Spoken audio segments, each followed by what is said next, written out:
જે ભૂમિ પર લગ્નને અગ્નિની સાક્ષીએ 7 જન્મોનું પવિત્ર બંધન માનવામાં આવે છે, જ્યાં રામ સીતા અને શિવ પાર્વતીના દાંપત્ય જીવનના સોગંદ લેવાય છે.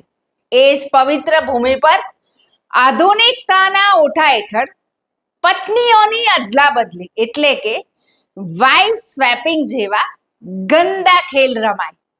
ના, આ આધુનિકતા નથી, આ આપણી સંસ્કૃતિનું નિકંદન કાઢતી વિકૃતિ છે. નમસ્કાર, જન આવાજમાં હું ભાવના પંકજ. સુરતના વરાછા વિસ્તારમાંથી એક સોશિયલ મીડિયા ઇન્ફ્લુએન્સર દ્વારા જે કિસ્સો બહાર લાવવામાં આવ્યો છે, તેણે આપણી આખી સમાજની કુટુંબ વ્યવસ્થાના પાયા હચમચાવી નાખ્યા છે. 4 કપલ્સ બહાર ફરવા જાય છે અને ત્યાં પત્નીઓની અદલા બદલીનો ખેલ ખેલાય છે.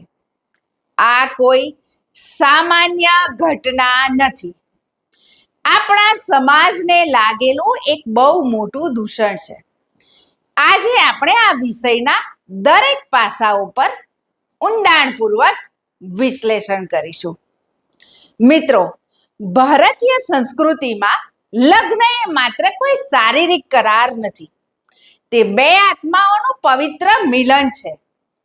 આપણે ત્યાં દાંપત્ય જીવનના આદર્શ તરીકે પ્રભુ શ્રી રામ અને માતા સીતાને પૂજવામાં આવે છે, જેમણે જીવનના તમામ કષ્ટો વચ્ચે પણ એકબીજા પ્રત્યેની વફાદારી ક્યારેય નહોતી છોડી.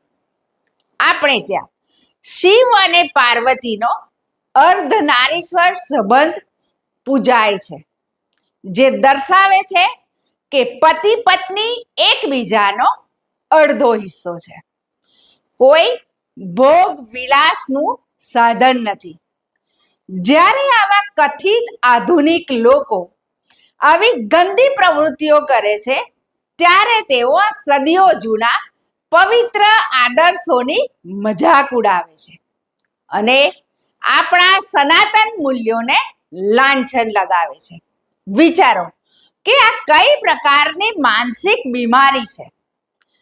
જ્યારે સમાજના એક વર્ગ પાસે અઢળક પૈસો આવી જાય છે અને તેની સાથે સંસ્કારોનું સિંચન બિલકુલ ઝીરો થઈ જાય છે, ત્યારે આવી વિકૃતિઓ જન્મ લે છે. પૈસાની અંધાધૂંધી અને માણસને નૈતિક રીતે આંધળો બનાવી દે છે.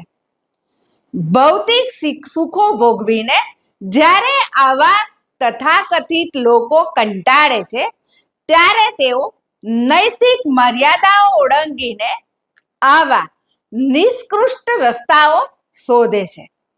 અને પ્રગતિશીલ વિચારો કે ઓપન માઇન્ડનેસ બિલકુલ ન કહેવાય. આ કેવળ વૈચારિક દરિદ્રતા જ છે. આ વિશ્લેષણમાં એક બહુ મોટો અને કડવો પ્રશ્ન એ પણ છે કે આમાં દીકરીઓની ભાગીદારી કેમ છે? આવા કૃત્યોમાં માત્ર પુરુષો જ નહીં, પરંતુ એ દીકરીઓ પણ એટલી જ જવાબદાર અને ભાગીદાર છે. જ્યારે કોઈ દીકરી સ્વેચ્છાએ અથવા માત્ર વૈભવી જીવનશૈલી જાળવી રાખવા પોતાના પતિની આવી વિકૃત શરતોને આધીન થઈ જાય છે, ત્યારે તે પોતાના ગૌરવ અને નારી શક્તિનું અપમાન કરે છે. સ્ત્રી ધારે તો આ દૂષણને શરૂઆતમાં જ લાત મારીને અટકાવી શકે છે. સ્ત્રીને અમથી જ શક્તિ કહેવામાં નથી આવતી, પરંતુ મૌન રહીને સંમતિ આપવી એ આ વિકૃતિમાં સમાન હિસ્સેદાર બનવા બરાબર છે. આપણો ભારતીય સમાજ દુનિયાભરમાં શેના માટે ઓળખાય છે? આપણી મજબૂત કુટુંબ વ્યવસ્થા માટે, જ્યાં સંબંધોમાં વફાદારી, વિશ્વાસ અને ત્યાગ હોય છે. જો લગ્ન જેવા પવિત્ર સંબંધમાંથી જ પરસ્પર વફાદારી અને વિશ્વાસ ગાયબ થઈ જશે, તો કુટુંબનો પાયો જ નાશ પામશે. વિશ્વાસ વિનાનું કુટુંબ ક્યારેય ટકી શકતું નથી. અને જો પરિવારો તૂટશે તો આપણો આખો સમાજ પત્તાના મહેલની જેમ વિખરાઈ જશે. આવા કિસ્સાઓમાં સમાજમાં એક એવો ઝેરી ટ્રેન્ડ સેટ કરે છે જે આપણી આવનારી પેઢીઓને ખોટા માર્ગે ધકેલી શકે છે.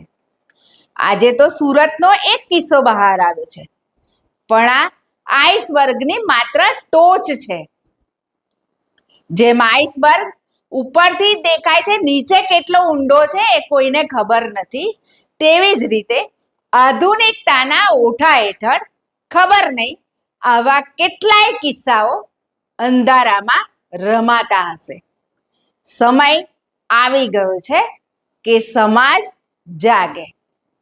આ એક શહેર, એક સમાજની વાત નથી.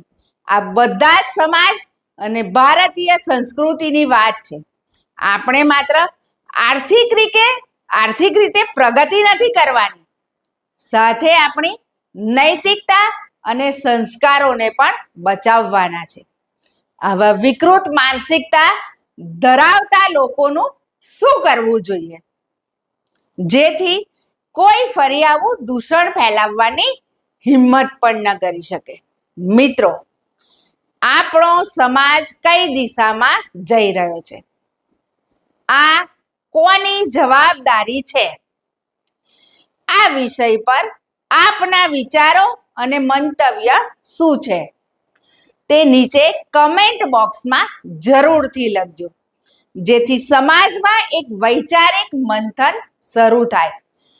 જો તમને જન અવાજનું આ વિશ્લેષણ સાચું અને જાગૃતિ લાવનારું લાગ્યું હોય તો આ વિડીયોને લાઈક કરજો.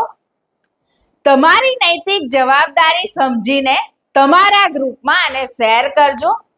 અને જન અવાજ ચેનલને સબસ્ક્રાઇબ કરવાનું ભૂલતા નહીં.